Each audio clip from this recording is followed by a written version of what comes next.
Hi, hello everyone. Good morning, good afternoon, good night, depending on आप ये video आप कब देख रहे हैं. सो होपफुली जो गैप है उनका यूटिलाइजेशन अभी तक ठीक चल रहा होगा. अगर थोड़ा बहुत कम भी यूटिलाइजेशन किया है तो कोई बात नहीं, अभी टाइम बचा है. ये जो बचा टाइम है इसे हमें बिल्कुल पावर पैक तरीके से यूज़ करना है. यूज़ कर लिया तो डेफिनेटली नंबर बढ़ेंगे, डिपेंडिंग ऑन कितनी मेहनत करते हो, कितना पोर्शन बचा है. 5 नंबर से लेके 20, 25, 30 नंबर तक बढ़ सकते हैं डेफिनेटली, क्योंकि आपका साइंस का कोर्स बहुत ज़्यादा नहीं है, बहुत टफ नहीं है, लॉजिकल है, काफ़ी कुछ थोड़ा बहुत याद करने का भी है. बट ये मेरा एक्सपेक्टेशन है और होप है कि अभी तक जो आपने बेस बनाया है, ग्राउंड वर्क किया है, अगले 1.5 डेज जितना भी आपके पास बचा है आप उसमें और इम्प्रूव करेंगे, रिवाइज करेंगे, स्ट्रेंथन करेंगे, और ये करने से डेफिनेटली कुछ ना कुछ नंबर में बढ़ोतरी होगी. जिनने काफ़ी कुछ कर लिया है वो 1-2 नंबर बढ़ा सकते हैं, क्योंकि वो ऑलरेडी एक बहुत अच्छे लेवल पे हैं. जो एक मीडियम लेवल पे हैं या थोड़ा बिलो एवरेज अभी तक तैयारी करे हैं, वो काफ़ी नंबर बढ़ा सकते हैं ये बचे हुए टाइम को यूटिलाइज करके.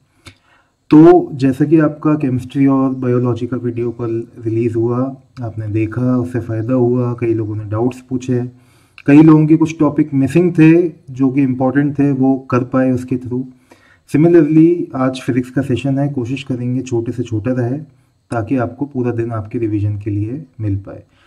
तो शुरू करने से पहले कुछ पॉइंट मैं बता देता हूँ आपको, जो आपको पता भी हैं, बट एक बार रिफ्रेश होगा, फिर से कोई हैमर ऑन करेगा उन्हें तो अच्छा भी लगेगा, और थोड़े इंपॉर्टेंट पॉइंट हैं वो याद रहेंगे तो अच्छा रहेगा. तो बेसिकली जैसा मैं हमेशा बोलता हूँ, फिजिक्स में स्पेशली कुछ टफ नहीं होता. क्वेश्चन को घुमा फिरा के पूछेगा, वर्ड्स चेंज कर देगा, क्वेश्चन लंबा कर देगा, लेकिन क्वेश्चन आसान होगा. बेसिक फॉर्मूले, बेसिक फंडे, बेसिक लॉजिक अगर पता है तो टफ क्वेश्चन, आसान क्वेश्चन, मीडियम क्वेश्चन, सब क्वेश्चन अच्छे से सॉल्व होंगे. ज़्यादा रिफ्रेशर, इधर उधर की वेबसाइट, इधर उधर का वीडियो देख के फ़ायदा नहीं है इस टाइम पे. एनसीईआरटी को बेस बना लेते हैं जैसे कि आप बनाते आ रहे हैं. जो अब बचे टाइम में क्वेश्चन भी लगाना है तो वो एनसीईआरटी के 2 बार 3 बार लगा लें. जब वो बिल्कुल थरो हो जाए कि उनमें एक भी मिस्टेक नहीं हो रही हो, तब बाकी के सोर्सेस को देखा जाए. जब मैं ये बात करता हूँ तो डैक की अगर आप स्टूडेंट हैं तो आपके जो नोट्स हैं उनकी बात नहीं करता. नोट्स तो आपको पूरा कवर टू कवर पढ़ना है, बट एक्सटर्नल जो सोर्सेज हैं, किताबें हैं, ब्लॉग्स हैं, वेबसाइट हैं, वो देखने की अभी ज़रूरत नहीं है. फिजिक्स में सब कुछ रिलेटेड है. इलेक्ट्रिसिटी के फंडे मैग्नेटिज्म में लगते हैं, लाइट के फंडे ह्यूमन आई कलरफुल वर्ल्ड में लगते हैं. तो जब रिवाइज कर रहे हो तो इसी ऑर्डर में करना. इलेक्ट्रिसिटी, मैग्नेटिज्म साथ करना, प्रेफरेबली लाइट और ह्यूमन आई को साथ करना. लॉजिकल चीज़ है. अगर ये करोगे तो इंडेक्सिंग दिमाग में रहेगी कि क्या क्या टॉपिक पढ़ते गए, उनके रिलेशन क्या थे पिछले टॉपिक से, और उन टॉपिक्स में क्या फॉर्मूले, क्या क्वेश्चन कवर करते गए. तो जैसे कोई क्वेश्चन आएगा और लगता है थोड़ा टफ है, तो आपका दिमाग जाएगा कि ये मैंने वोल्टेज में पढ़ा था, तो वोल्टेज का ये फॉर्मूला है, और वोल्टेज में मैंने ये 2 टाइप के सवाल पढ़े थे, तो उसमें से ये सेकंड टाइप का सवाल है, उसका ये फॉर्मूला है, ये स्टेप 1 है, स्टेप 2 है, स्टेप 3 में आंसर आ जाएगा. ठीक है, तो उसी फैशन में पढ़ेंगे. और क्या है, ये सेशन शुरू करते हैं फटाफट. तो सेशन शुरू करने से पहले एक और पॉइंट जो लिखा है यहाँ पे, अगर अभी लगता है आपको कि आप थ्योरी याद करने में उतना केपेबल नहीं हैं, आपको लंबी लंबी डेफिनेशन पैराग्राफ याद नहीं होते, तो जो लॉज हैं, डेफिनेशंस हैं कुछ, उन्हें वर्ड बाय वर्ड याद करने की ज़रूरत नहीं है. उनका जो एसेंस है, जो उनके की वर्ड हैं, उनका जो फ्लो है, वो अगर पता है. इंग्लिश बेसिक सबको आती है, फिज़िक्स बेसिक होपफुली सबको आती है. फिज़िक्स के फंडे इंग्लिश से जोड़ो, खुद की डेफिनेशन बना दो, बस वो की वर्ड और जो फ्लो है वो रिटेन होना चाहिए. वर्ड टू वर्ड रटने की ज़रूरत नहीं है, राइट. तो ये सेशन में हम क्या करने वाले हैं, हम हर चैप्टर के की टॉपिक को देखेंगे, उन की टॉपिक में क्या की सब टॉपिक्स हैं वो देख लेंगे, और कोशिश करेंगे कि कुछ क्वेश्चन देख लें, कुछ थ्योरी क्वेश्चन देख लें इंपॉर्टेंट, और 5-6 न्यूमेरिकल हम फटाफट देख लें. एंड टू एंड सॉल्व नहीं करेंगे, बट अप्रोच बता दूंगा आपको ताकि आपका क्विक रिवीजन हो जाए. ठीक है, तो बेसिकली वार्म अप सेशन है ये, और एक ऐसा सेशन है जहाँ पे सारी इंपॉर्टेंट चीज़ें एक साथ मिल रहे हैं आपको. ठीक है, शुरू करते हैं. पहला चैप्टर जो मैंने उठाया है इधर पे वो है लाइट, रिफ्लेक्शन एंड रिफ्रैक्शन. तो पहला टाइप का जो सवाल आ सकता है या पहला जो एरिया है वो सिंपल डेफिनेशन से आते हैं सवाल। Define Snell's law. क्या होता है Snell law? Law of reflection होता है। तो क्या बोलता है लॉ ऑफ रिफ्लेक्शन? अगर रिफ्लेक्शन के लॉ आते, जस्ट अ सेकेंड, ये लॉज ऑफ रिफ्लेक्शन अगर आते तो एक लॉ होता है I equal to R, angle of incidence equal to angle of reflection. Second law होता है कि incident ray, reflected ray and normal all lie on the same plane. तो भाई रिफ्रैक्शन में ये लॉ तो सेम रहता है, ये वाला जो लॉ है एंगल वाला वो चेंज हो जाता है। वो क्या बोलता है कि आई और आर बराबर नहीं है, बट साइन आई और साइन आर का जो रेशियो है वो कांस्टेंट है, और ये कांस्टेंट इसके बराबर होता है, रिफ्रैक्टिव इंडेक्स के बराबर होता है। तो बेसिक सिंपल सी चीज़ है, यही होता है स्नेल्स लॉ। तो एग्जाम में कभी कभी पूछ सकता है ये, प्री बोर्ड में कुछ लोगों के पूछा भी गया था। ठीक है, एमसीक्यू में घुमा फिरा के इससे सवाल पूछ सकते हैं, इसलिए हमने देख लिया। स्नेल्स लॉ क्या होता है? लॉ ऑफ रिफ्रैक्शन होता है जो बोलता है साइन आई और साइन आर का रेशियो कांस्टेंट है equal to refractive index, simple. तो लॉज ऑफ रिफ्रैक्शन हो गए, स्नेल्स लॉ हो गया। फोकस की डेफिनेशन इंपॉर्टेंट है, मिरर कॉन्टेक्स्ट में भी आ सकती है, लेंस में भी आ सकती है। तो बेसिकली जब पैरेलल इंसिडेंट लाइट रेज आती हैं और मिरर या लेंस के थ्रू उन पर एक्शन किया जाता है और वो एक पॉइंट पे मिलती हैं या डाइवर्ज करती है सच दैट पीछे एक्सटेंड करने से एक पॉइंट पे मिले प्रिंसिपल एक्सिस पे, तो वो जो पॉइंट है वो कहलाता है फोकस। ये सबको पता है। ऑप्टिकल सेंटर क्या होता है आपका? ऑप्टिकल सेंटर वो होता है पॉइंट एक लेंस में इनसाइड, ऑन और आउटसाइड अ लेंस, जहाँ से जब इंसिडेंट रे पास करती है तो it passes undeviated, we know that, right. Focal length क्या होता है? Focal length is a horizontal distance which is, and all the horizontal distances are measured from the lens, or in the case of lens the lens or optical center, in the case of mirror pole। तो पोल और focus के बीच की जो दूरी है, the distance between the focus and the pole is called focal length. By chance आ जाए तो सिंपल सी चीज़ें आपको आती है। रिफ्रैक्शन की डेफिनेशन क्या होती है? कभी कभार पूछ सकता है, पूछ चुका है पहले। तो रिफ्रैक्शन कुछ नहीं होता, जब light, when the light passes from one medium to another, it changes its path because of the change in the speed of light, simple। तो ये कुछ definitions हैं जो पढ़ना ज़रूरी हैं। डेफिनेशन एक बार देख लेंगे तो उसके बाद हम आ जाएंगे मिरर्स पे। मिरर्स में प्राइमरली 3 चीज़ें पढ़नी है। रे डायग्राम, रे डायग्राम से रिलेटेड होता है न्यूमेरिकल। रे डायग्राम में हम बेसिकली देखते हैं पोजीशन ऑफ इमेज कहाँ आएगी, साइज ऑफ इमेज कैसा होना चाहिए, बड़ा, छोटा, बराबर। न्यूमेरिकल में जब आते हैं तो वो एग्जैक्ट वैल्यूज निकालनी होती हैं। इमेज कितनी बड़ी बनी, how far is the image, what is the magnification of the image. तो ray diagram and numerical are interrelated. Unless and until you know ray diagram thoroughly, numerical में गलती के चांसेस होते हैं। तो रे डायग्राम अच्छे से देखना है। एग्जाम में बनाने के लिए आएगा रे डायग्राम, हो सकता है आ जाए। रे डायग्राम में इंपॉर्टेंट केसेस कौन से होते हैं? कॉनकेव मिरर में 6th केस, स्पेशल केस जो होता है जहाँ पे वर्चुअल इनलार्ज्ड इमेज बनाता है, ठीक है, ये होता है एक special case. Similarly convex lens में भी ये वाला केस होता है स्पेशल। और स्पेशल कुछ नहीं होता, सब सिंपल हैं, कुछ भी आएगा तो आप बना सकते हो, ठीक है। इन्हीं के बेसिस पे हमने बहुत सारे क्लासेस में न्यूमेरिकल किए हैं, कम से कम 15 टाइप के न्यूमेरिकल किए हैं, 15 टाइप्स ऑफ न्यूमेरिकल्स। सारे तो हम देखेंगे नहीं अभी, बट 1-2 न्यूमेरिकल हम देखेंगे ताकि फटाफट हमारा वार्म अप टचअप हो जाए, ठीक है। तो आपको इस पोर्शन में रे डायग्राम आ सकता है, न्यूमेरिकल आएगा। न्यूमेरिकल आया तो बेसिक या इजी आएगा, मतलब बेसिक या मॉडरेट आएगा। टफ न्यूमेरिकल, टफ क्वेश्चन आने के चांसेस पेपर में बहुत कम है। आया भी तो 1 आध 2 3 क्वेश्चन आएंगे टफ, बाकी सब मॉडरेट, बिलो मॉडरेट, ईजी आएगा, ठीक है। तो घबराना नहीं है। क्वेश्चन की लैंग्वेज बदल सकता है, वो घुमा फिरा के पूछ सकता है, बट फंडे लॉजिक तो वही है ना, कुछ टफ नहीं है उनमें, सब कुछ आसान है बहुत। कॉम्बी का क्या मतलब है? वो बोल लेगा कि ये पैरामीटर्स हैं, ऑब्जेक्ट इधर है, इमेज इतनी बड़ी बन रही है, तो इमेज का डिस्टेंस बताओ और ये रे डायग्राम भी इसका बना के बताओ। तो वो भी सिंपल सी चीज़ है, जब पता चल जाएगा कि इमेज कहाँ बन रही है, ऑब्जेक्ट कहाँ है, इमेज कितनी बड़ी है, ऑब्जेक्ट कितना बड़ा है, तो रे डायग्राम प्लॉट करना तो बहुत आसान चीज़ है, ठीक है। तो एक न्यूमेरिकल मैंने यहाँ पे लिया है एनसीईआरटी का।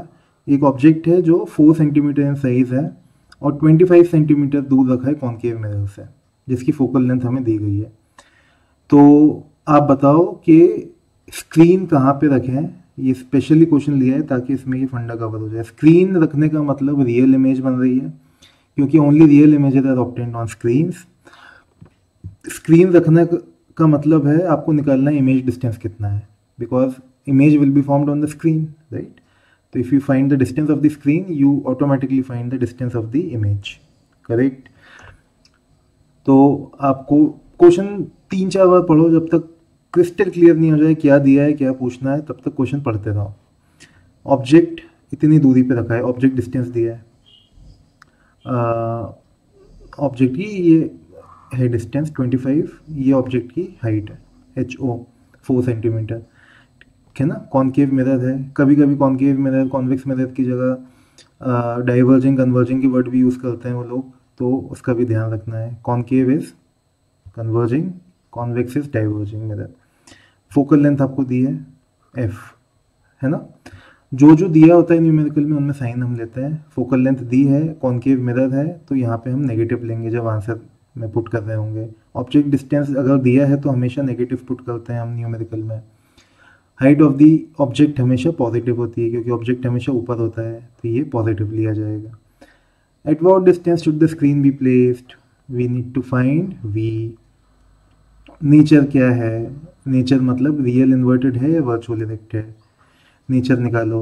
What is the size of the image, it means you need to find HI। Alright, how do you do this question, you are aware of U, you are aware of F, there is a simple formula, mirror formula which links the two। तीनों को link करेंगे आप, mirror formula लगाएंगे, ठीक है। यहाँ पे V की वैल्यू निकालनी है, तो यहाँ पे कोई साइन नहीं लिया जाएगा। U की जगह -25, F की जगह -15, LCM लोगे, सॉल्व करोगे तो V की वैल्यू आएगी -75/2 सेंटीमीटर, ठीक है। जब V की वैल्यू आ जाएगी तो वहाँ से हाइट ऑफ द इमेज कैसे निकलेगी, मैग्निफिकेशन की फॉर्मूले से, M = HI/HO = V/U, यहाँ पे माइनस लगेगा, ठीक है। ये सब जब पुट कर देखो, अब इसमें क्या है, ये वाला फंडा देखो, ये वाला पोर्शन देखो, तो यहाँ पे आपको HI निकालना है, HO दिया है, ये निकाल चुके हो, ये क्वेश्चन में दिया है। तीनों पुट करोगे, क्रॉस मल्टीप्लाई करोगे तो HI की वैल्यू आ जाएगी -6 सेंटीमीटर। जैसे ही HI देखा आपने नेगेटिव, इमेज नेगेटिव मतलब नीचे बन रही है, इमेज की हाइट अगर नेगेटिव है तो नीचे कौन सी इमेज बनती है, रियल इन्वर्टेड, ठीक है। अगर देखो एक बढ़िया अप्रोच क्या होती है, क्वेश्चन पढ़ते से ही उसका रफ में डायग्राम बना लो, बाद में भी बना के चेक कर सकते हो कि तुमने सही किया है या नहीं। तो अगर ये क्वेश्चन पढ़ते से मुझे देखना होता है और दिमाग में फिट करना होता है कि इमेज कहाँ बननी चाहिए, सो दैट जब मैं न्यूमेरिकल करूँ तो मैं देखते जाऊँ कि मेरे सही वैल्यूज आ रहे हैं या नहीं। वेरीफाई अगर मुझे करना है तो क्या करना है, रफ में इसकी फटाफट इमेज बना लो।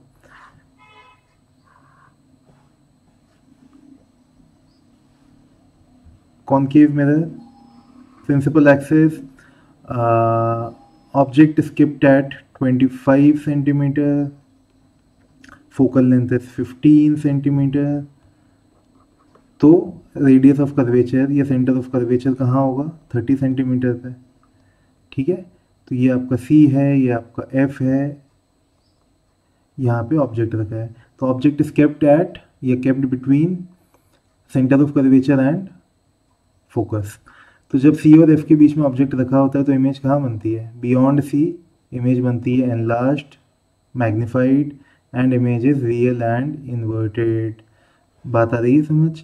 तो आपका इमेज डिस्टेंस आना चाहिए 30 से बड़ा, ग्रेटर देन 30, इमेज बननी चाहिए ऑब्जेक्ट से बड़ी, और इमेज बननी चाहिए रियल इन्वर्टेड। देखो रियल इन्वर्टेड बन गई। क्या इमेज डिस्टेंस 30 से बड़ा आया था, बिल्कुल आया था, 75/2 इज मोर देन 30। क्या इमेज ऑब्जेक्ट से बड़ी आई थी, बिल्कुल आई थी। इमेज बनेगी आपकी 6 सेंटीमीटर की, 6 सेंटीमीटर्स की, ऑब्जेक्ट था 4 सेंटीमीटर का।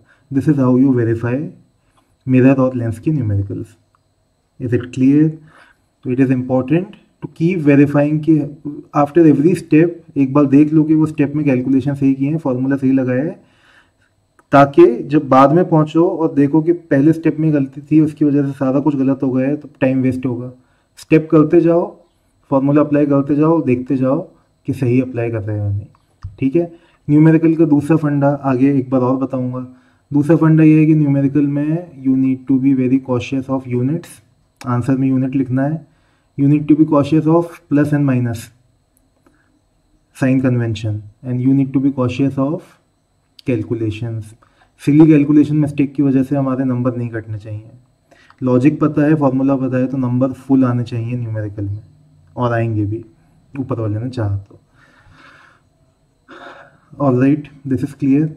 अगला टॉपिक जो मिरर्स में इंपॉर्टेंट है वो एप्लीकेशन ऑफ मिरर है। अच्छा, न्यूमेरिकल में सबसे ज़्यादा इंपॉर्टेंट है कॉनकेव मिरर, उसके बाद मतलब उतना ही इंपॉर्टेंट है कॉन्वेक्स लेंस। बाकी के जो मिरर और लेंस हैं वो इंपॉर्टेंट हैं लेकिन उतने नहीं हैं। ठीक है। क्वेश्चन आने के ज़्यादा चांसेस होते हैं कॉनकेव मिरर से और कॉन्वेक्स लेंस से, तो be mindful of that. Application of mirror में बहुत सारे एप्लीकेशन हमने पढ़े हैं पहले, बट इसमें से दो एप्लीकेशन है जो स्टैंड आउट करते हैं, जो कि काफ़ी इंपॉर्टेंट है, काफ़ी बार पूछे गए हैं। कॉनकेव मिरर के लिए, for the concave mirror it will be dentist वाला मिरर, डॉक्टर वाला मिरर, और you can say beautician mirror, makeup mirror, shaving mirror. इन सब में कॉनकेव मिरर का छठा केस, सिक्स्थ केस अप्लाई होता है। सिक्स्थ केस क्या होता है भाई? सिक्स्थ केस वो होता है जहाँ पे where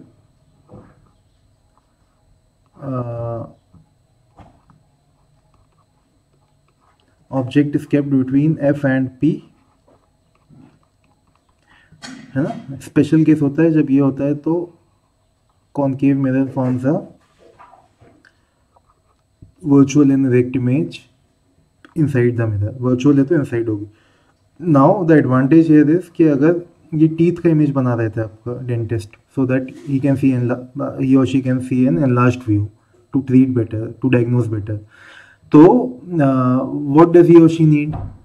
they need an erect image, they need a virtual image, because उन्हें अलग से स्क्रीन नहीं चाहिए वो देखने के लिए। वो चाहते हैं कि मिरर के अंदर ही दिख जाए, है ना, क्योंकि इतना स्पेस नहीं है आपके माउथ के अंदर कि अलग से स्क्रीन रखें, उसमें इमेज बनाएं और देखें। No, we need virtual image, we need direct image, and most importantly we need a magnified image. The sixth case of a concave mirror fulfills all the three necessities and hence it is used. Convex mirror का सबसे important case कितनी बार आ चुका है, सबको पता है, rear view mirror, है ना। लिखने को नहीं आएगा तो एमसीक्यू में आ जाएगा कि एक रियर व्यू मिरर है, उसमें कौन सा मिरर लगता है गाड़ी का।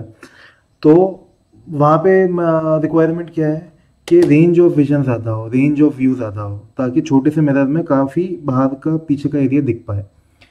तो we need a smaller image, है ना।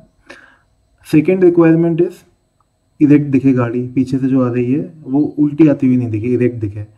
Virtual image, erect image and small image, ये तीनों रिक्वायरमेंट फुलफिल करता है कॉन्वेक्स मिरर। प्लेन मिरर में इक्वल इमेज बनती है, कॉनकेव में अगर वर्चुअल बनती है तो बड़ी बनती है, magnified. Only convex mirror can fulfil the three necessities required for a rear view mirror, hence it is used. Refractive index में हमने काफ़ी सारे न्यूमेरिकल किए हैं, टफ न्यूमेरिकल भी किए हैं, आसान भी किए हैं, बट एक न्यूमेरिकल जो कई बार रिपीट हुआ है वो है एब्सोल्यूट रिफ्रैक्टिव इंडेक्स का। दो मटेरियल के आपका दे देगा एब्सोल्यूट रिफ्रैक्टिव इंडेक्स, बोलेगा कि कुछ कुछ पैरामीटर निकालो। फॉर्मूला बड़ा ही सिंपल है, absolute refractive index of a material is equal to C upon V। C is the speed of light in air या vacuum, V is the speed of light in that medium जिसका ARI निकाला जाता है। ठीक है, simple सा formula है, इसे यूज़ करके ARI के जितने क्वेश्चन आएंगे सब हो जाएंगे सॉल्व। तो अगर ये क्वेश्चन जो दिया है यहाँ पे मैंने, ये भी NCERT का है, अगर इसकी बात की जाती, ये हमने क्लास में 2-3 बार सॉल्व भी किया है। Absolute refractive index of glass is इतना, वाटर इज इतना, और लाइट की स्पीड इन ग्लास दे दी है, तो NG equal to C upon VG। NG कितना दिया भाई, कहीं कैलकुलेशन मिस्टेक हो तो मुझे माफ़ कर देना, सिर्फ लॉजिक देखो यहाँ पे, कैलकुलेशन तो तुम कर ही लोगे। NG is equal to C, तो यहाँ पे अज्यूम नहीं करेंगे कि speed of the light in air 3 × 10⁸ है, क्योंकि यहाँ पे calculate speed of light in vacuum है, ये स्पेशल क्वेश्चन था इसलिए आपको यहाँ पे दिया है। जब बोल दिया जाए कि वैक्यूम में स्पीड कैलकुलेट करो तो वो अजम्पशन फेल हो जाएगा, 3 × 10⁸ का यहाँ पे निकालनी होगी। तो निकालनी है तो उसे एज अ C छोड़ दो, speed of light in glass कितना है, 2 × 10⁸ मीटर पर सेकेंड। तो c की वैल्यू कितना आएगा, क्रॉस मल्टीप्लाई करोगे 8/3 × 10⁸ मीटर पर सेकेंड, ये c आ जाएगा। अगले क्वेश्चन में यही, अगले पार्ट में यही c की वैल्यू अप्लाई करोगे तो speed of the light in water आ जाएगा। हाउ, तो इसे छोड़ देंगे यहाँ पे ऐसा फिलहाल। तो ये आएगा NW = C/VW, 3/2 = c की वैल्यू जो ऊपर आई वो 8/3 ×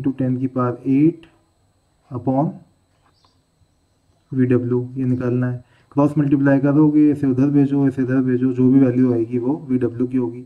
तो यहाँ पे न्यूमेरिकल सॉल्व कराना मोटिव नहीं है, यहाँ पे सिर्फ अप्रोच और इम्पोर्टेंट क्वेश्चन बताना मोटिव है। अप्रोच भी इसलिए बता रहा हूँ कुछ क्वेश्चंस की, स्पेशली उन क्वेश्चन की जो मल्टीपल टाइम्स आ चुके हैं, ताकि आपका वार्म अप रिवीजन हो जाए, है ना। आप कहीं फंस रहे हो तो वो आपका प्रॉब्लम पेन पॉइंट दूर हो जाए, ठीक है। ज़्यादातर जो यहाँ क्वेश्चंस हैं वो पुराने सालों के हैं जो मल्टीपल टाइम्स आ चुके हैं, and most of them have been from NCERT. So as I said, NCERT is your best friend. Do follow that advice. जो मिरर में होता था वही सब लेंस में होता है, रे डायग्राम होते हैं, न्यूमेरिकल होते हैं, यहाँ पे एप्लीकेशन नहीं पढ़ना, ठीक है।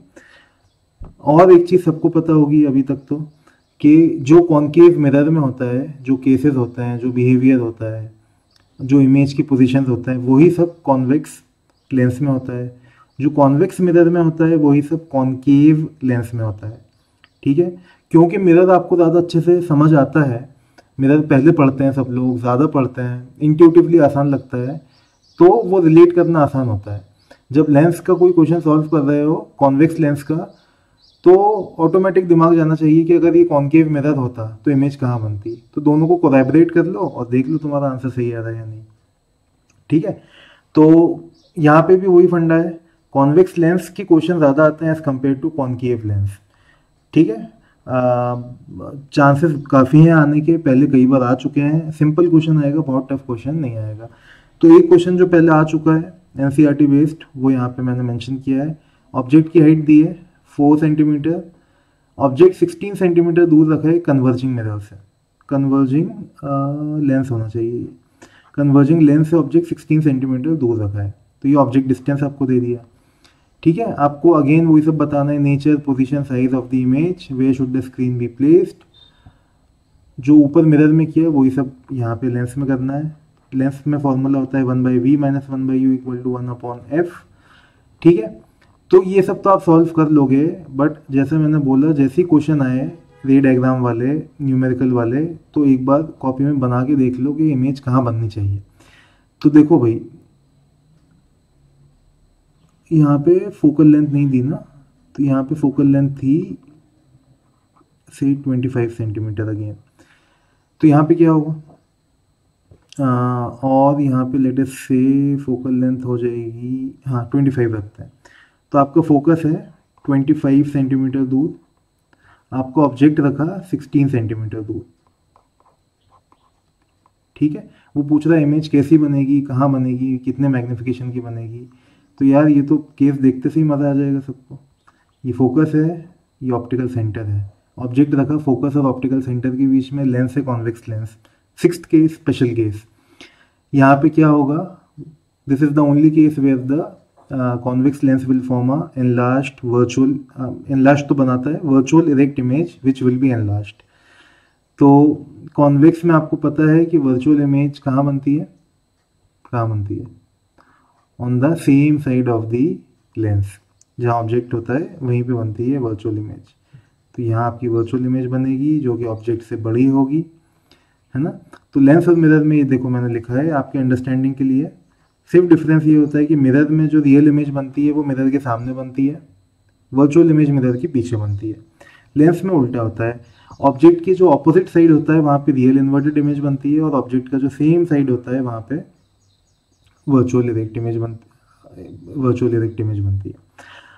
ऑलराइट, तो यहाँ से हमें ये समझ आया कि height of the image 4 centimetre से ऊपर आनी चाहिए। v जो है पोजीशन ऑफ द इमेज वो क्या होना चाहिए, नेगेटिव में आना चाहिए, और मैग्निफिकेशन 1 से बड़ा होना चाहिए। अगर यहाँ पे बोलता है कि पोजीशन ऑफ द स्क्रीन कहाँ रखा जाए, घुमाने के लिए पूछता है, तो यहाँ पे स्क्रीन का कोई फंडा ही नहीं है, क्योंकि वर्चुअल इरेक्ट इमेज है जो कि स्क्रीन पे नहीं बनती, स्क्रीन पे बनती हैं real inverted images.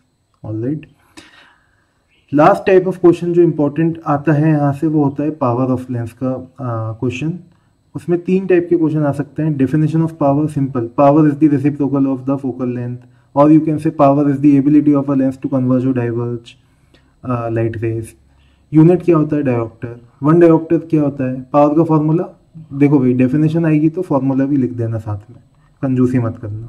P is equal to 1/f in focal metre in metres, P is equal to 100/f in centimetre.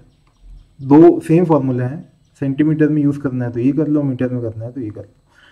तो भाई 1 डायोप्टर क्या होगा, जब फोकल लेंथ 1 हो जाएगी तो पावर भी कितना हो जाएगा, 1। तो भाई वो लेंस जिसकी फोकल लेंथ 1 होती है उसका पावर कहा जाता है 1 dioptre, as simple as that. इसमें न्यूमेरिकल भी बड़े सिंपल आते हैं कि भाई एक लेंस था जिसका फोकल लेंथ था 40 सेंटीमीटर और बोल दिया कि ये था कॉन्वेक्स लेंस। तो भाई कॉन्वेक्स लेंस का फोकस राइट में होता है, फोकल लेंथ पॉजिटिव होता है, तो आपने यहाँ प्लस लिख दिया। अब बोला गया कि इसकी पावर बताओ कितनी है ना। ये लेंस था कॉन्वेक्स, फोकल लेंथ थी 40, तो आप बताओ पावर कितना है। Simple, P is equal to 100/f in centimetre, 40, sign आएगा प्लस क्योंकि कॉन्वेक्स लेंस की बात की जा रही है, तो ये कितना आ जाएगा, ये आ जाएगा प्लस 2.5 डायोप्टर। कॉन्केव लेंस होता तो यहाँ पे आ जाता माइनस। ठीक है, चलो फटाफट ह्यूमन आई पे आ जाते हैं। अब और कोशिश करेंगे कि जल्दी कवर हो बाकी का पोर्शन। ह्यूमन आई में 2 पार्ट में चैप्टर डिवाइडेड है, एक ह्यूमन आई है और एक कलरफुल वर्ल्ड है, जो फिनोमेना है 3 वो हैं।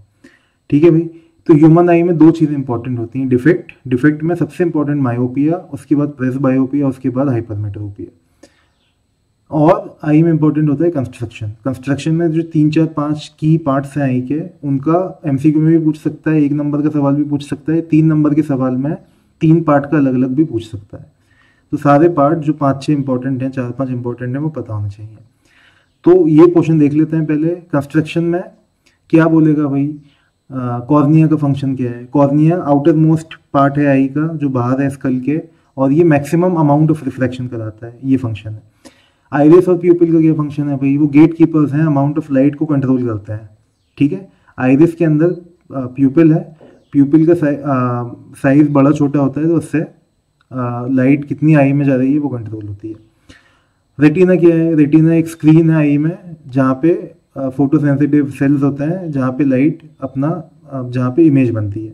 ठीक है, रियल इन्वर्टेड इमेज बनती है, स्मॉल इमेज बनती है, याद रखना हमेशा। और क्या है भाई, लेंस क्या होता है, क्रिस्टलाइन है, लेंस आई का लेंस है जो फाइन ट्यूनिंग करवाता है और बची कुचा जो रिफ्रैक्शन होता है वो कराता है। फाइन ट्यूनिंग कैसे कराता है, such that image is formed sharply on the retina. Ciliary muscle कौन है, वो फ्लेक्सिबल मसल्स हैं जो किसे, लेंस को बड़ा या छोटा करते हैं to enable accommodation. What is accommodation, important term भाई। ऑब्जेक्ट तो अलग अलग दूरी पे हैं, इमेज हमेशा रेटिना पे बनाना है, तो आई का जो फोकल लेंथ है वो हमेशा चेंज होना चाहिए। तो accommodation is the ability of the eye to change its focal length so that object at any position forms a sharp image at the retina. हो गया। नियर पॉइंट, फार पॉइंट, एक एक नंबर के सवाल आ सकते हैं। वो नियरेस्ट पॉइंट आई से जहाँ क्लियरली दिखता है, उसके पास ऑब्जेक्ट को लाओगे तो ब्लड दिखेगा। ये एडल्ट ह्यूमन आई में 25 है। फार पॉइंट क्या है, फारदेस्ट पॉइंट आई से जहाँ का इमेज आई पे रेटिना पे शार्पली बन सकता है, क्लियरली दिख सकता है, वो है फार पॉइंट। एडल्ट ह्यूमन आई में इन्फिनिटी होता है फार पॉइंट, हेल्दी ह्यूमन आई में। ठीक है, अगला है डिफेक्ट ऑफ विजन। भाई डिफेक्ट ऑफ विजन 2 टाइप के हैं, थर्ड टाइप उनका कॉम्बिनेशन है। तो 2 टाइप के डिफेक्ट ऑफ विजन पढ़ना है आपको, मायोपिया, हाइपरमेट्रोपिया। मायोपिया अगर आता है तो हाइपरमेट्रोपिया उसका जस्ट अपोजिट होता है, हर चीज़ अपोजिट होती है, इतना ध्यान रखना। मायोपिया अच्छे से पढ़ लो, मैं तो रिकमेंड करूंगा अगर हाइपरमेट्रोपिया नहीं पढ़ा है अभी तक तो, और हाइपरमेट्रोपिया फटाफट देख लो, टाइम नहीं है तो। मायोपिया में तुम देखोगे जो पढ़ा है हाइपरमेट्रोपिया में उसका अपोजिट है, बिल्कुल अपोजिट है, सब कुछ अपोजिट है। तो मायोपिया अच्छे से आता है तो वेल एंड गुड। तो भाई मायोपिया के सवाल कैसे आते हैं पहले ये देख लेते हैं। बड़ा सवाल भी आ सकता है ज़्यादा मार्क्स का, छोटा सवाल भी आ सकता है कोई एक मायोपिया के पार्ट देके बताओ कॉज ऑफ मायोपिया क्या होता है, ऐसा पूछ ले। थर्ड टाइप ऑफ क्वेश्चन आ सकता है कि भाई एक मायोपिक आई है, उसका जो चश्मा पहनता है वो करेक्ट करने के लिए अपने विजन को, उसका फोकल लेंथ इतना होता है, पावर बताओ। ये बोल देगा भाई उस चश्मे की पावर इतनी है और बताओ कौन से टाइप का लेंस लगा है उसमें और कितना फोकल लेंथ का ये चश्मा है जो लेंस लगा है वो है। सिंपल सवाल आता है, देख लेते हैं वेरी क्विकली। मायोपिया में क्या होता है भाई, अगर हेल्दी ह्यूमन आई होती, pardon my writing and diagrams, जो मीडियम में यूज़ कर रहा हूँ, it doesn't give me too much flexibility to be creative, तो just bear with that, alright. तो adult human healthy human eye होती और इन्फिनिटी से ऑब्जेक्ट आता होता, तो भाई मायोपिया वो बीमारी है जो फार पॉइंट को अफेक्ट करती है, दूर का उतना दूर का नहीं दिखता। जैसे क्लास में पीछे बैठोगे तो बोर्ड नहीं दिखेगा अच्छे से, जब तुम हेल्दी थे तुम्हारी आंख सही थी तो तुम्हें बोर्ड पीछे से भी दिखता था, मायोपिया हो गया है तो बोर्ड नहीं दिखेगा। तो बोर्ड वाले जितने सवाल होते हैं, ज़्यादा मीटर वाले जितने सवाल होते हैं, 5 मीटर 10 मीटर उस टाइप के सवाल, वो सब मायोपिया के होते हैं, ध्यान रखना। जनरली बोर्ड के इसमें पूछता है कि ब्लैक बोर्ड नहीं दिख रहा, ग्रीन बोर्ड नहीं दिख रहा, कौन सी बीमारी है, तो इट विल बी मायोपिया। तो अडल्ट ह्यूमन आई अगर हेल्दी है तो वो इन्फिनिटी के जो भी रेज आती हैं उन्हें कन्वर्ज कर देती है comfortably sharply on the retina. Okay, now the problem है कि मुझे मायोपिया हो गया। अब क्या होगा भाई मायोपिया में, मायोपिया में अगर सेम इन्फिनिटी से रेज आए हैं तो अब वो रेटिना तक नहीं पहुंचती, अब उनकी इमेज रेटिना की पहले बन जाती है, दे कन्वर्ज बिफोर द रेटिना। ठीक है, याद रखना। हाइपरमेट्रोपिया में इसका ऑपोजिट होगा, नियर पॉइंट अफेक्ट होगा और इमेज बनेगी रेटिना के पीछे। भाई इसकी कॉज क्या क्या हो सकते हैं, साफ दिख रहा है यहाँ से। आई हो सकता है किसी इन्फेक्शन की वजह से इलोंगेट हो जाए, तो पहले आई का वॉल यहाँ तक था, रेटिना यहाँ आता था, अब इधर पहुँच गया। ठीक है, सेकेंड कॉज ये हो सकता है कि भाई ये जो कन्वर्जिंग पावर है इस लेंस की वो बढ़ गई, तो इसने पहले ही कन्वर्ज करा दिया। ये दो कॉज हो सकता है, ये याद रखना है। ठीक है, तो हेल्दी आई का डायग्राम, मायोपिक आई का डायग्राम। ठीक है, अब भाई क्या हुआ है यहाँ पे कॉज क्या है, कन्वर्जिंग नेचर बढ़ गया है। ट्रीटमेंट कैसे होगा, कन्वर्जिंग नेचर कम करके। ठीक है, वेट अगर बढ़ गया है तुम्हारा तो उसका सोल्यूशन क्या है, वेट कम कर लो। वेट तुम्हारा कम हो गया है, बीमार हो गए थे, टाइफाइड हो गया, सोल्यूशन क्या है, वेट बढ़ा लो। तो यहाँ कन्वर्जिंग पावर बढ़ गई है, सोल्यूशन क्या है, कन्वर्जिंग पावर कम कर दो। कन्वर्जिंग पावर कम कैसे करोगे, डाइवर्जिंग पावर बढ़ा के। ठीक है, कन्वर्जिंग पावर पहुंच गई है कुछ, उतनी कम करनी है तो उतना ही डाइवर्जिंग पावर ऐड कर दो तो कंपनसेट हो जाएगा। डाइवर्जिंग पावर कौन देता है भाई, डाइवर्जिंग पावर देता है आपको डाइवर्जिंग लेंस। कौन होता है वो, कॉनकेव लेंस। तो मायोपिया की ट्रीटमेंट में लगता है कॉनकेव लेंस। ठीक है, तो क्या होगा, इन्फिनिटी से रे आएगी, डाइवर्ज करेगी, आई लेंस पे पड़ेगी, कन्वर्ज करके रेटिना पे चली जाएगी, जैसा कि ओरिजिनली होना चाहिए था। ठीक है, तो डायग्राम को ज़्यादा माइंड मत करो, यहाँ पे सिर्फ लॉजिक और रिवीजन का मोटिव है हमारा मोटिव नहीं है कि हम पढ़ाएं और आप पढ़ो as a fresh new student. तो यहाँ पे सिर्फ क्विक ब्रशअप का फंडा है और होपफुली अभी तक सही चल रहा होगा। ठीक है, तो भाई मायोपिया हो गया, सिमिलरली इसका ऑपोजिट हाइपरमेट्रोपिया वो भी हो जाएगा आपका। एल्डरली एक है, जनरली एल्डरली ओल्ड पीपल, बोल देगा 60+ कोई है, जेंटलमैन लेडी, उनको पास का भी नहीं दिखता, दूर का भी नहीं दिखता क्लियरली, बताओ क्या बीमारी है, करेक्ट कैसे करोगे। प्रेसबायोपिया, प्रेसबायोपिया में भाई सीलियरी मसल वीक हो जाते हैं, वो अकोमोडेशन सही से नहीं करा पाते, तो नियर पॉइंट और फार पॉइंट दोनों अफेक्ट होते हैं आपके, राइट।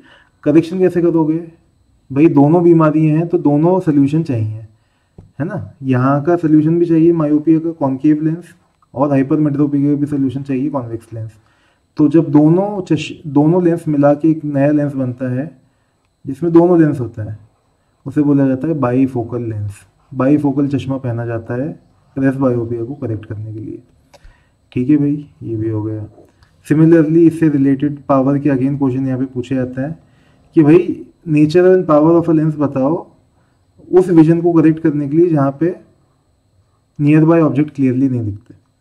नियर बाय ऑब्जेक्ट नहीं दिखते क्लियरली मतलब हाइपरमेट्रोपिया, फार अवे बोल देता तो मायोपिया होता। अब इनने बोला करेक्ट करने के लिए चश्मा पहना जिसकी फोकल लेंथ थी 50 सेंटीमीटर। तो भाई आपको पता है ये कॉन्वेक्स लेंस है, इसकी फोकल लेंथ ली जाएगी प्लस, तो इसकी पावर बताओ कितनी है।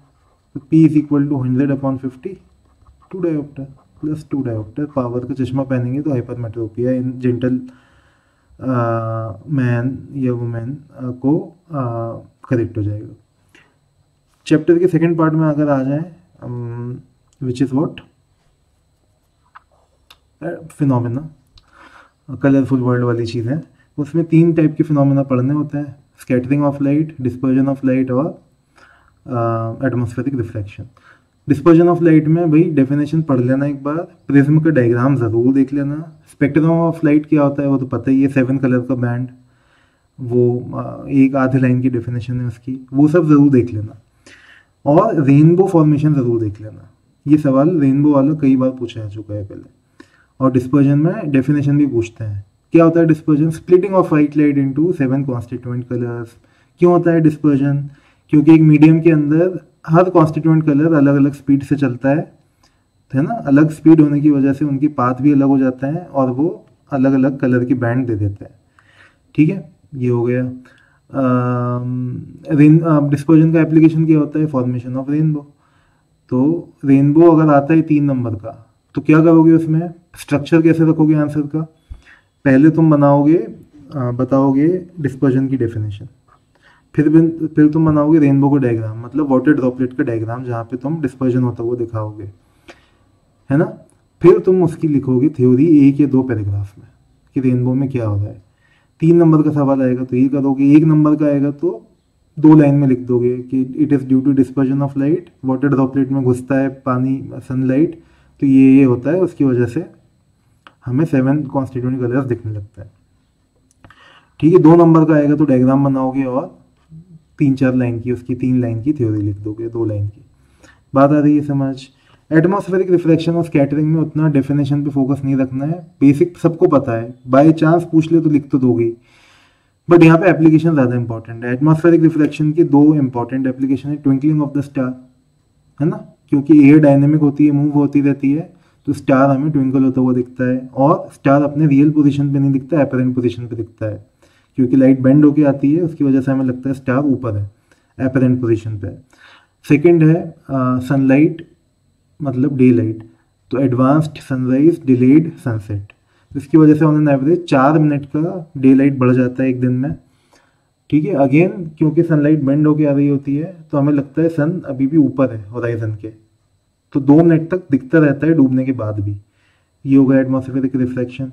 स्कैटरिंग के 3-4 एप्लीकेशन, जितने कलर वाले एप्लीकेशन आते हैं ना, कलर ऑफ द स्काई, सन हमें इस कलर का दिख रहा है, क्लाउड इस कलर के दिख रहे हैं, रेड लाइट डेंजर लाइट है, वो सब स्कैटरिंग के होता है। स्कैटरिंग में कुछ नहीं है, 3-4 इंपॉर्टेंट एप्लीकेशन है, वो पढ़ना है। वाई द स्काई ब्लू, नून के टाइम वाइट क्यों दिखता है सन, सनसेट सनराइज के टाइम रेडिश ऑरेंज क्यों दिखता है, डार्क येलो क्यों दिखता है, डेंजर लाइट जो होती हैं वो रेड क्यों होती हैं, एस्ट्रोनॉट को स्काई या मून पे कोई स्काई देखेगा तो उसे ब्लैक क्यों दिखेगा। ठीक है, इन सब का आंसर है स्कैटरिंग ऑफ लाइट का। बेसिक थ्योरी जो आपने पढ़ा है वो सब यहीं पे फिट हो जाएगा। स्काई ब्लू क्यों है भाई, 2 रीज़न है, क्योंकि लाइट जब स्कैटर होके आती है तो ज़्यादातर स्मॉलर वेवलेंथ स्कैटर होती हैं, क्योंकि जो स्कैटरर हैं एटमॉस्फेयर में वो स्मॉल साइज के हैं। तो क्वेश्चनर बोलेगा इंडिगो क्यों नहीं दिखता भाई, है ना, वायलेट क्यों नहीं दिखता, तो तुम बोलोगे कि भाई आई जो है, आई का कंस्ट्रक्शन जो है, it is most sensitive to blue light, तो इवन दो वहाँ पे इंडिगो कलर भी है, वायलेट भी है, ब्लू भी है, तो हमें बट दिखता है वो ब्लू। भाई एस्ट्रोनॉट को स्काई ब्लू क्यों दिखता, ब्लैक क्यों दिखता है, डार्क क्यों दिखता है दिन के टाइम भी, क्योंकि वहाँ पे कोई स्कैटरर ही नहीं है, एटमॉस्फेयर नहीं है, कोई पार्टिकल नहीं है लाइट को स्कैटर करने के। तो जब लाइट स्कैटर ही नहीं होगी तो स्काई इल्यूमिनेट कैसे होगा, तो सन को देखने के लिए सीधे सन की तरफ देखना पड़ेगा उन्हें। आई बात समझ। डेंजर साइन रेड के होते हैं क्योंकि रेड की मैक्सिमम वेवलेंथ होती है भाई, जितना ज़्यादा वेवलेंथ होगा उतना ही कम स्कैटर करेगा लाइट, है ना। जितना कम स्कैटर करेगा उतना दूर तक पहुंच पाएगा बिना डिस्टॉर्ट हुए। और डेंजर साइन का पर्पस ही होता है कि लाइट दूर तक पहुंचे और वार्न कर दे। बात आ रही है समझ? सब कुछ लॉजिकल है यार, कुछ टफ नहीं है इसमें, सब कर लोगे, सब बढ़िया करके आओगे, घबराना नहीं है। इलेक्ट्रिसिटी पे आ जाता है। बेसिक डेफिनेशंस पता होने चाहिए, करंट, वोल्टेज, इनके फॉर्मूले देख लो। फॉर्मूला अगर आता है तो डेफिनेशन तो खुद बना लोगे। करंट का फॉर्मूला क्या है? Q upon T, rate of flow of charges. Charge कितनी देर में क्रॉस सेक्शन को क्रॉस करता है, यूनिट एम्पियर। बाय चांस बोल दे कि 1 एम्पियर बताओ क्या होता है, जब 1 कूलम चार्ज 1 सेकंड में क्रॉस करता है तब बोला जाता है करंट 1 एम्पियर है, सिंपल। वोल्टेज की डेफिनेशन बेसिक वाली, W upon Q। The work done to move a unit positive charge from infinity to a point in the electric field is called potential at that point। ठीक है। Voltage का unit volt. कोई बोल दे भाई 20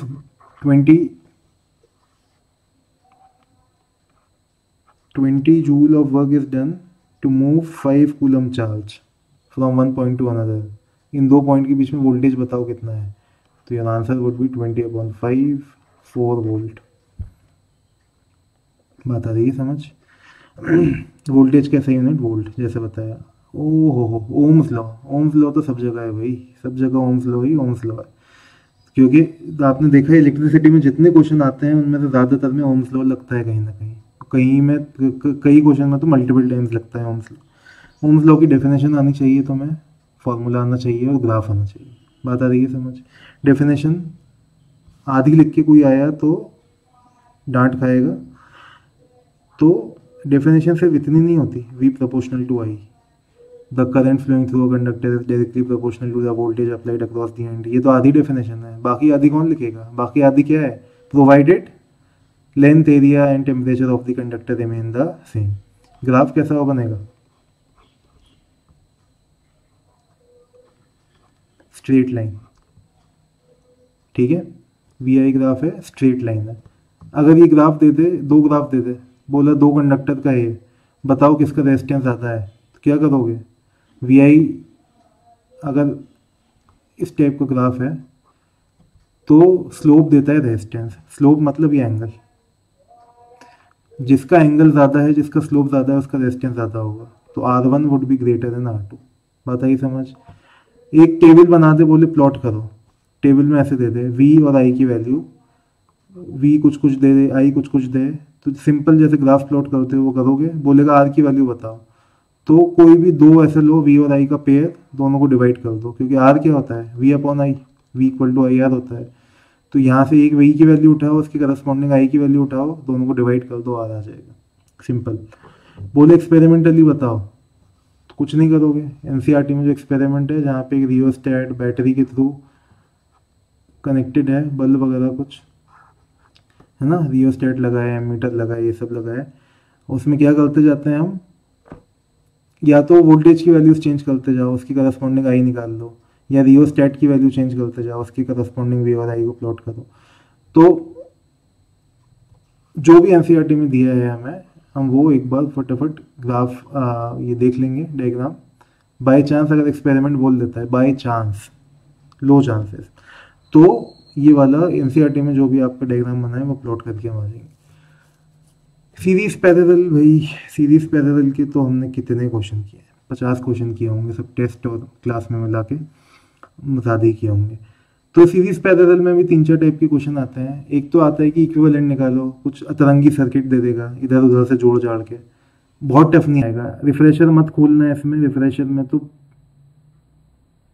गए गुजरे सवाल है। NCERT बेस्ड करना है ना। NCERT से 10% 20% ज़्यादा टफ आ सकता है।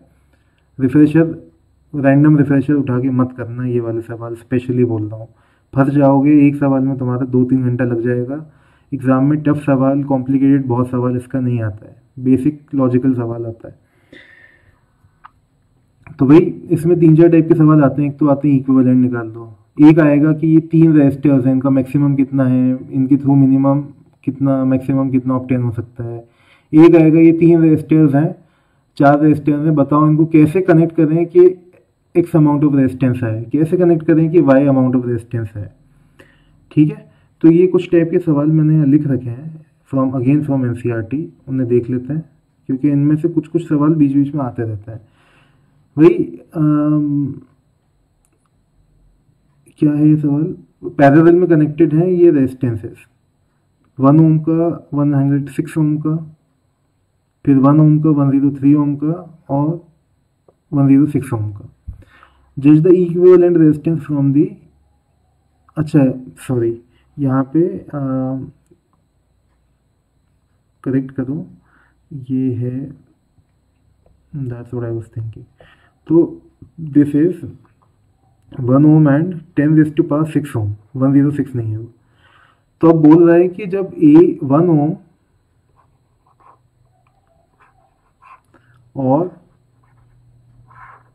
106 ओम सॉरी 10⁻6 ओम को कनेक्ट करोगे पैरेलल में तो इसका इक्विवेलेंट बताओ।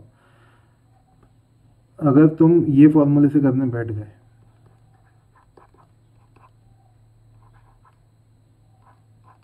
तो फिर तो तुम्हारा कैलकुलेशन एलसीएम डेसिमल फ्रैक्शन में बैंड बच जाएगी और तुम आधा घंटा इसमें गवा दोगे, मूड खराब अलग होगा।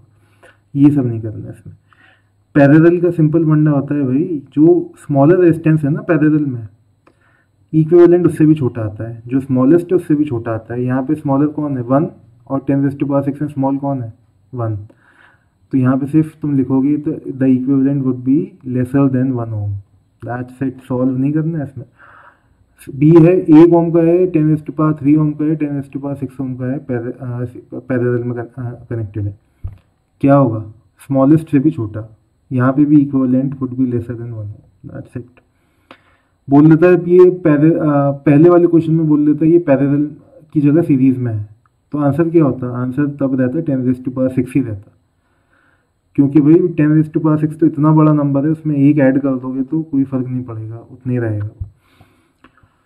Second question, how can 3 resistors be connected of value ये to give 4 ohm and 1 ohm. ठीक है, ये तो एनसीईआरटी का क्वेश्चन है, ये क्लास में भी किया है, बाकी लोगों ने भी किया होगा।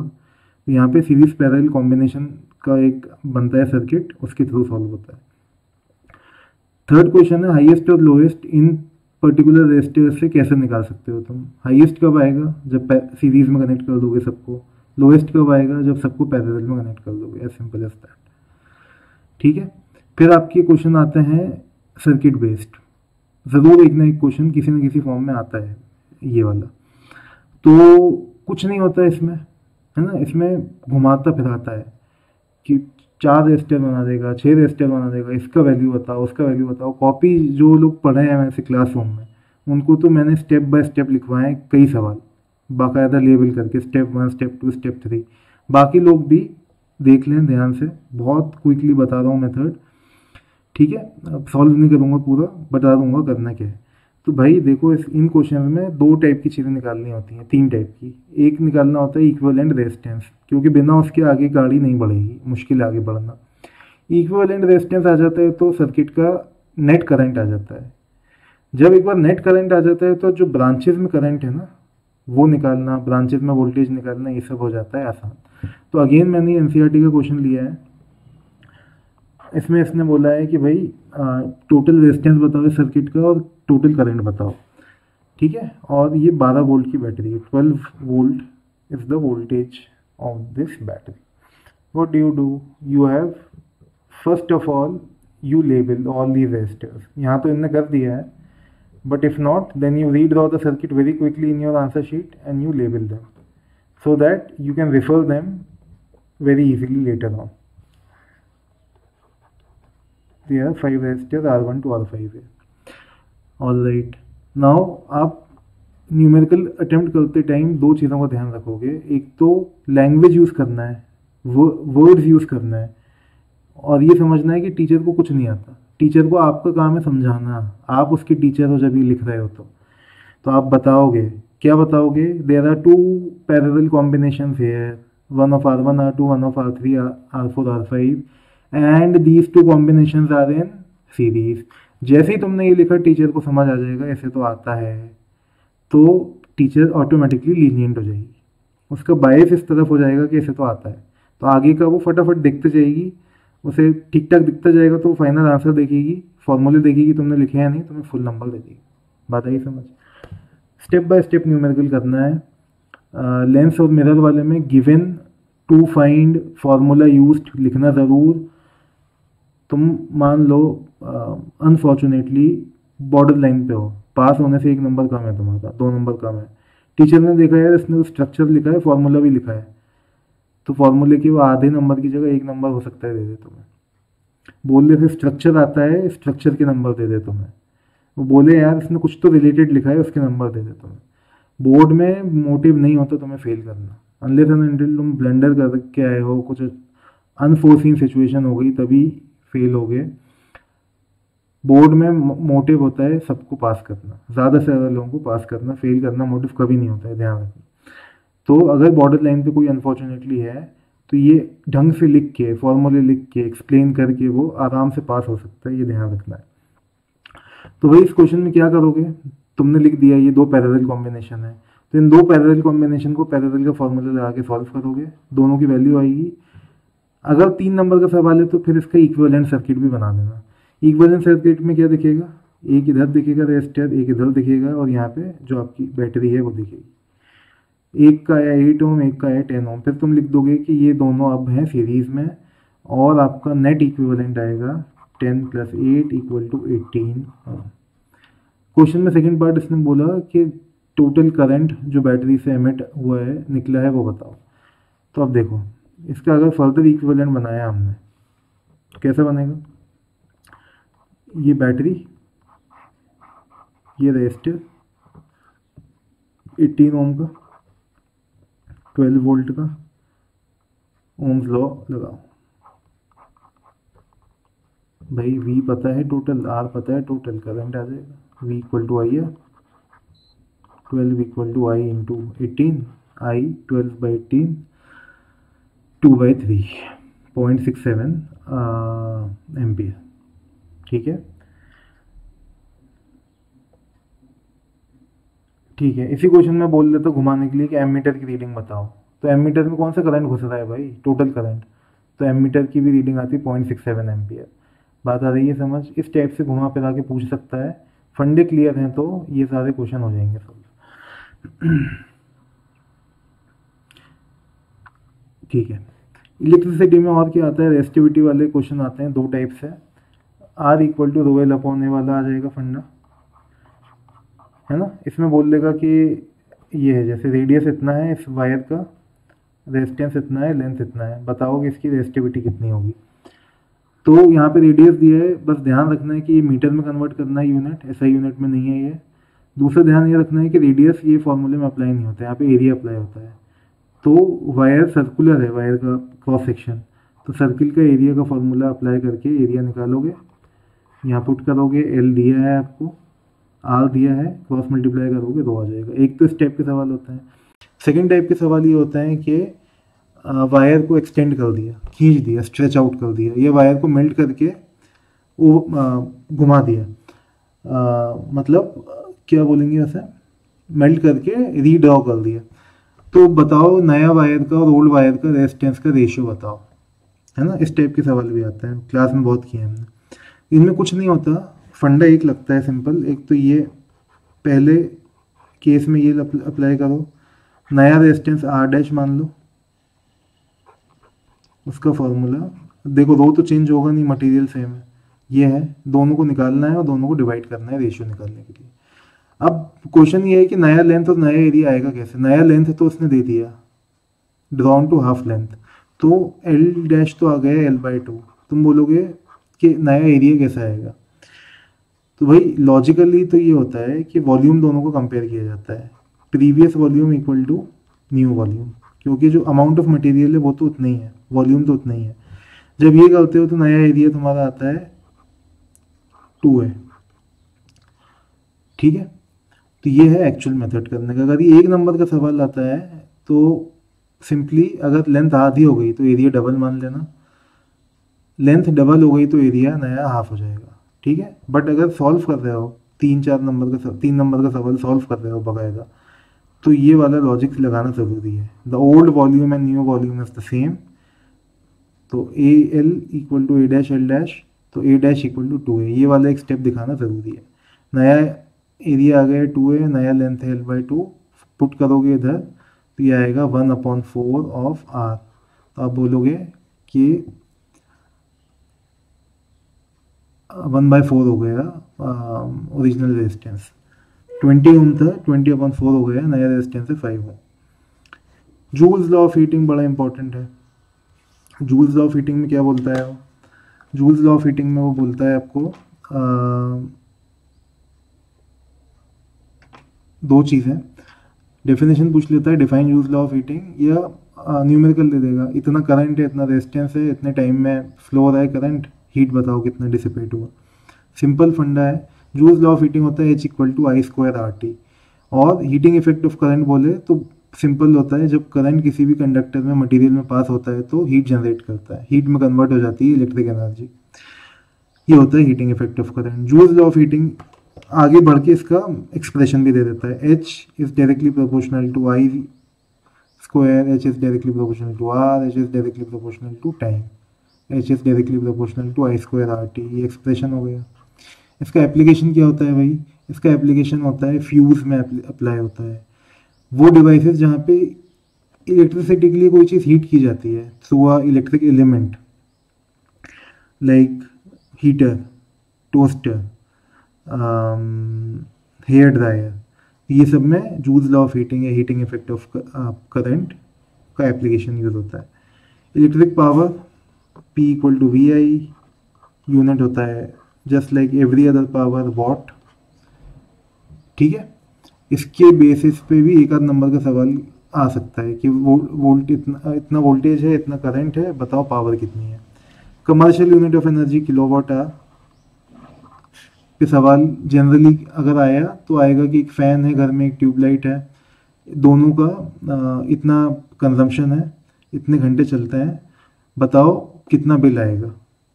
तो कुछ नहीं करना, फ़ैन का एक दिन का निकालो, लाइट का एक दिन का निकालो, कंजम्पशन ऐड कर दो, कंजम्पशन एक दिन का कॉस्ट निकाल लो, रेट से मल्टीप्लाई करके एक दिन का कॉस्ट आ जाएगा। तो depending on the number of days in the month, 30 और 31, 29, 28, what ever, you just multiply by that factor and you get the monthly bill. Last chapter, magnetic effect of current, बहुत short sweet chapter है, numerical almost नहीं है इसमें, एक आध numerical है, वो भी ज़्यादा इम्पोर्टेंट नहीं है, ज़्यादातर थ्योरी है, रूल्स हैं, थोड़े लॉजिक बेस्ड क्वेश्चन आते हैं इसमें से। मोटर जनरेटर आता था, थोड़ा टफ होता था, वो लेंदी होता था, वो भी अब चला गया है। तो भाई to begin with magnetic field को डिफाइन करो। Space around a magnet in which its effect can be felt. Magnetic field line क्या होता है? डेफिनेशन आती है सबको, है ना, कॉपी में लिखी है इसकी डेफिनेशन, हमने क्लास में डिस्कस की है, आप जहाँ भी पढ़े हो, वीडियो देख रहे हो आपने वो डेफिनेशन पढ़ी होगी। तो वो डेफिनेशन बेसिक डेफिनेशन, और more important in magnetic field line का डेफिनेशन उसकी प्रॉपर्टी, वेरी वेरी इंपॉर्टेंट, कई बार आ चुका है एग्जाम में। 2 प्रॉपर्टी बताओ, 4 प्रॉपर्टी बताओ। Magnetic field line north pole से निकलती है, मैग्नेट की बाहर साउथ में जाती हैं। 2 मैग्नेटिक फील्ड लाइन कभी इंटरसेक्ट नहीं करती हैं एक दूसरे को, ठीक है। ऐसी जितनी प्रॉपर्टीज हमने 4-5 पढ़ी हैं वो सब एक बार ज़रूर देखना, इट इज़ वेरी इंपॉर्टेंट, ठीक है। उसके बाद हमने बार मैग्नेट पढ़ा था। बार मैग्नेट का कभी एक नंबर का सवाल पूछ सकता है कि मैग्नेटिक फील्ड लाइन बनाओ, नॉर्थ से निकली साउथ में गई, नॉर्थ से निकला साउथ में गया। 2 मैग्नेटिक फील्ड लाइंस को टच मत करना, यहाँ टच होता हुआ दिख रहा है, आप मत करना, ठीक है।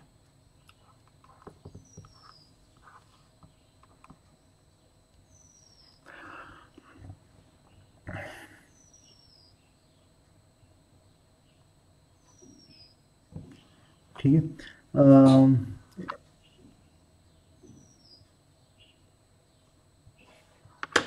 ओके। तो इसके बाद आता है स्ट्रेट करंट कैरिंग कंडक्टर और सर्कुलर करंट कैरिंग कंडक्टर। इसमें लार्जली इम्पॉर्टेंट क्या है? इसमें इम्पॉर्टेंट है जो रूल्स हैं। फॉर इंस्टेंस कभी कभार बनाने को बोल सकता है कि स्ट्रेट करंट कैरिंग कंडक्टर के अराउंड मैग्नेटिक फील्ड बना के बताओ, उतना इंपॉर्टेंट नहीं है, बट पता है सबको, राइट, आएगा तो बना सकते हैं। कभी कभी सवाल बोल देता है, ये सब सोलेनॉइड में ज़्यादा पूछता है, बट स्ट्रेट और सर्कुलर में भी पूछ सकता है सिमिलर क्वेश्चन। ये बोल देगा कि ये कंडक्टर्स का बताओ मैग्नेटिक फील्ड किन किन चीज़ों पर डिपेंड करता है, तो अमाउंट ऑफ करंट हो जाएगा and how far you are from the magnet हो जाएगा। राइट हैंड थंब रूल कभी कभी बोलेगा कि डिफाइन करके बताओ, what is right hand thumb rule, कभी बोलेगा कि राइट हैंड थंब रूल का एक एप्लीकेशन बताओ, तो डिफाइन कैसे करोगे? curl the finger, stretch out the thumb of the right hand such that it is perpendicular to the curled fingers। अगर ये straight carrying current carrying conductor के बारे में बोल रहे हो, curl the fingers around the conductor such that thumb points in the direction of current, then the curl of the fingers will point in the direction of magnetic field, है ना, magnetic field lines would be concentric circles। Circular current carrying conductor में right hand thumb rule कहाँ लगता है? उसके centre पे magnetic field बताने के लिए। कैसे बताता है? रिवर्स हो जाता है, उंगलियों को कर्ल करेंगे in the direction of current, then the thumb will point in the direction of magnetic field at the centre of circular current carrying conductor. ये हो गया। Similarly you have Fleming's left hand rule, है ना, for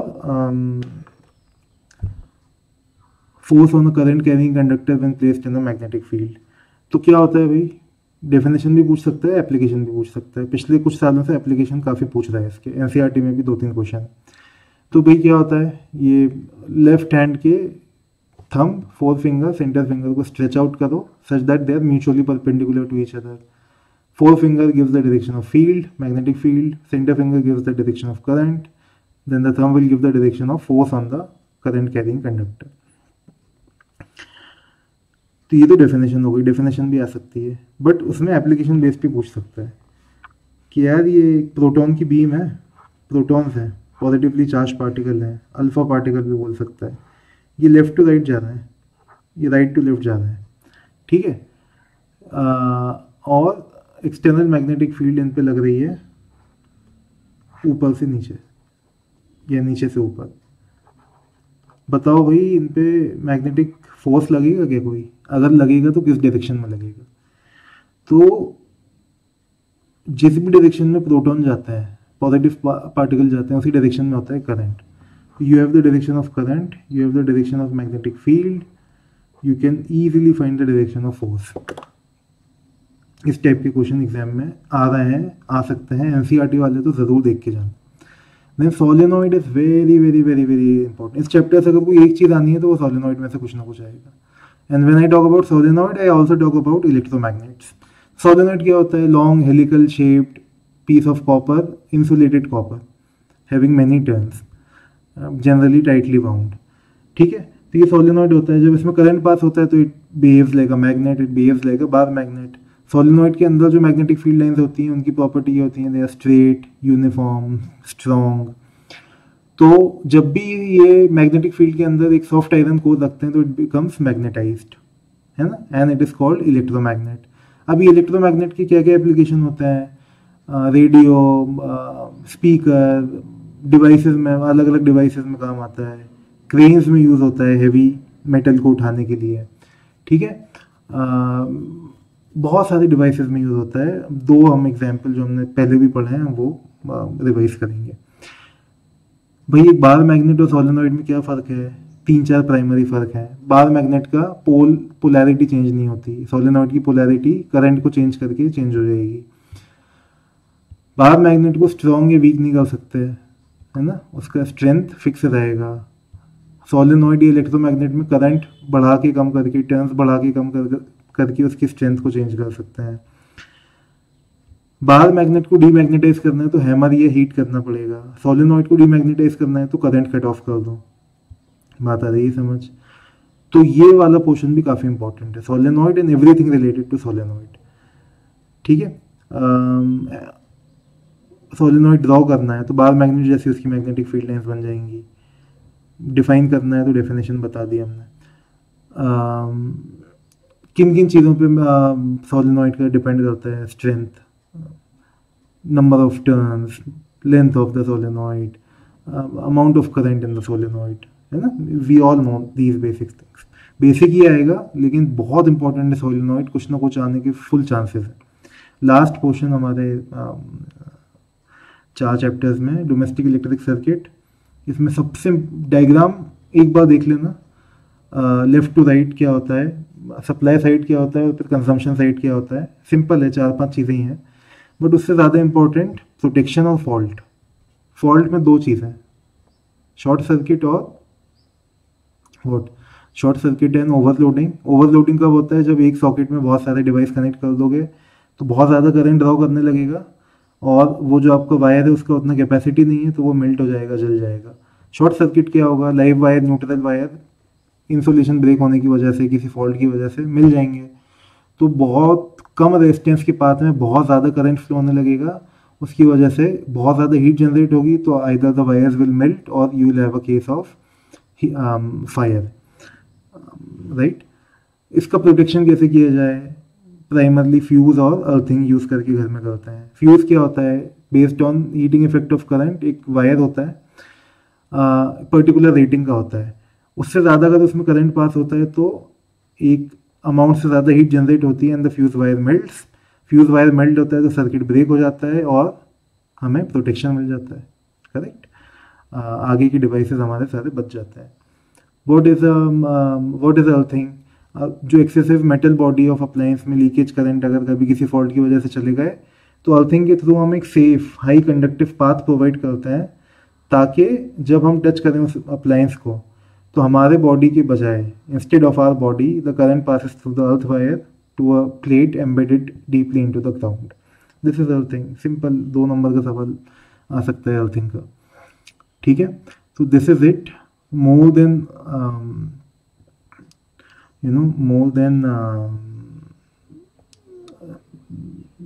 studying new things from new books, focus on revision at the very last का एक दिन जितना भी आपने रिवीजन के लिए रखा है उसमें रिवीजन करो. सबको सब कुछ आता है होपफुली, या आज सब लोग नया जितना बचा था, अगर कुछ बचा था तो कर लेंगे, बाकी का टाइम पूरा रिवीजन का देना है. 2-3 बार रिवीजन करो, ताकि जो आता है वो बिल्कुल कॉन्क्रेटाइज हो जाए, स्ट्रेंथेंड हो जाए, है ना. उसमें गलती नहीं है, क्योंकि उसमें दुख होता है कि आता था और सही करके नहीं है. जब पेपर मिले आपको तो पेपर को रीडिंग टाइम में बहुत अच्छे से रीड करो. पेंसिल को अपना दोस्त बनाओ. पेंसिल से 2 चीज़ें मार्क करो. एक तो जो यूनिट है, अगर कहीं ऐसा यूनिट नहीं दिया है तो वो मार्क कर लो कि जब सॉल्व कर रहे हो तो कन्वर्जन ज़रूर करो न्यूमेरिकल में. सेकेंड इज वो सवाल जिनमें तुम्हें लगता है कि यार ये पहले अटेम्प्ट में समझ नहीं आ रहा है, टफ है, ये कैलकुलेशन इसमें बहुत गंदा होने वाला है, बाय चांस अगर कोई सवाल है तो उसे सर्किल कर लो और कोशिश करो कि पेपर के लास्ट में इन पे आओ. क्योंकि अगर पहले इनमें टाइम दे दिया और टाइम ख़त्म हो गया तो बाद में जो क्वेश्चन बचे हुए थे, जो आते थे, वो छूट जाएंगे, and that is a very stupid mistake to do. ठीक है. तो टाइम मैनेजमेंट अच्छे से करना है. पेपर पढ़ने का जब टाइम होता है तो बड़े अच्छे से पढ़ना है. एमसीक्यू करने की रश में मत रहना. पेपर पहले पढ़ लेना, फिर एमसीक्यू पे जाना. घड़ी देखते रहना, हर आधे घंटे में, हर 45 मिनट में घड़ी को ज़रूर देखना, घड़ी लेके ज़रूर जाना. ठीक है. राइटिंग खराब है तो कुछ नहीं होता, है ना, कुछ नहीं होता. पेपर प्रेजेंटेशन इंपॉर्टेंट है. कीवर्ड को हाईलाइट करो.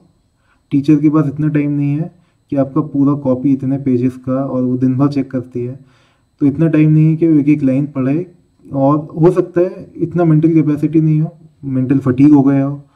तो अगर आप हाईलाइट करते हो, बोल्ड करते हो इंपॉर्टेंट वर्ड्स, की वर्ड्स, तो टीचर का नज़र उस पर जाएगा और टीचर को पता चलेगा कि तुम्हें आता है, और टीचर का एक पॉजिटिव बायस हो जाएगा तुम्हारी तरफ. डायग्राम नीटली बनाओ. Numerical solve step by step करो. Given to find formula use लिखो. क्रैम कुछ मत करो, लीनियर फैशन में करो, ऊपर से नीचे. पैराग्राफ चेंज कर रहे हो तो जगह छोड़ो. आंसर चेंज कर रहे हो तो ज़रूर जगह छोड़ो 2 आंसर्स के बीच में. आंसर नंबर, क्वेश्चन नंबर बहुत नीटली लिखो कि टीचर को क्लियरली डिमार्केट हो जाए कि कौन सा क्वेश्चन बच्चे ने किया है. बेसिक चीज़ें हैं, फॉलो करना है, भूलना नहीं है. आंसर न्यूमेरिकल सॉल्व हो जाए तो यूनिट लिखना मत भूलना, नहीं तो सब कुछ सॉल्व करके भी आधा नंबर कट जाएगा, which is a very sad state of affairs. Rough diagram validate करने के लिए लेंस और मिरर में बना लेना साइड में फ्री हैंड, फटाफट 5 सेकंड लगता है। उससे पता चल जाएगा कि इमेज कहाँ बननी चाहिए और इमेज के पैरामीटर्स क्या होने चाहिए, है ना। जो क्वेश्चन टफ थे लास्ट के लिए छोड़े थे, उनमें कुछ ना कुछ लिख के आना, उससे रिलेटेड फार्मूला आता है, थ्योरी आती है, जिस भी टाइप का क्वेश्चन है वो बिल्कुल ब्लैंक छोड़ के मत आना, ठीक है। लास्ट का टाइम पेपर में, लास्ट का दिन या जो भी टाइम रखा है अभी गैप में, it should only be for revision and rechecking. Paper में जो कर लिया उसको रीचेक करना है लास्ट में, गैप में लास्ट में सिर्फ रिवाइज करना है। नई किताबें, नए फंडे, नए टाइप के क्वेश्चन नहीं, बिल्कुल नहीं। जितना आता है उतना अच्छे से करो, पीस ऑफ माइंड रखो, काम रहो, बहुत अच्छा पेपर होगा, सबका अच्छा पेपर होगा। तुमने मेहनत की है और करोगे भी अगला जो टाइम बचा है उसमें, है ना। Do your best, leave all the rest for ऊपर वाला, and you all will excel, you all will shine. कोई भी डाउट है तो रीच आउट टू मी, और पेपर होने के बाद ज़रूर बताना कैसा हुआ। All the very best, everyone will do great, है ना। पीस।